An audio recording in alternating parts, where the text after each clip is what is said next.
Most people don't get it. There is no debt. Everything has been paid for. Everything has been paid for in dollars.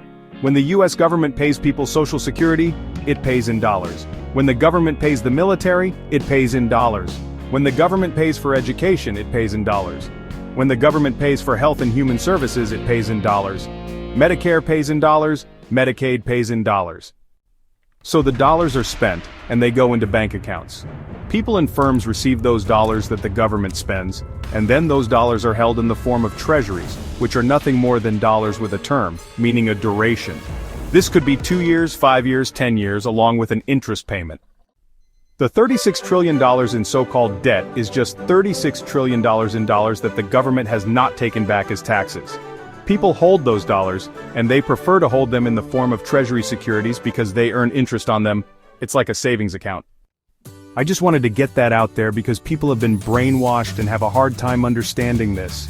Your finances are not the same as the government's finances, and the sale of treasuries by the government is not borrowing. They do that to drain reserves from the banking system. Otherwise, the reserves would just keep piling up, and the Fed wouldn't be able to sustain its policy rate.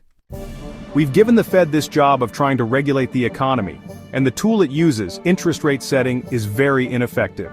Now, we could argue all day about whether or not it's effective, but that's a whole other discussion. But there is no debt. Everything has been paid for. Treasuries can be converted back into dollars. It happens all the time, every single day. The Fed does that. Nobody ever talks about that. There's no hyperinflation. The dollar is not collapsing. The system is not crashing. People say stupid crap. Oh, we're broke, we're bankrupt, China's lending us money, the dollar's going to collapse. But your problem is that people don't want to understand it. There is no debt. Everything's been paid for.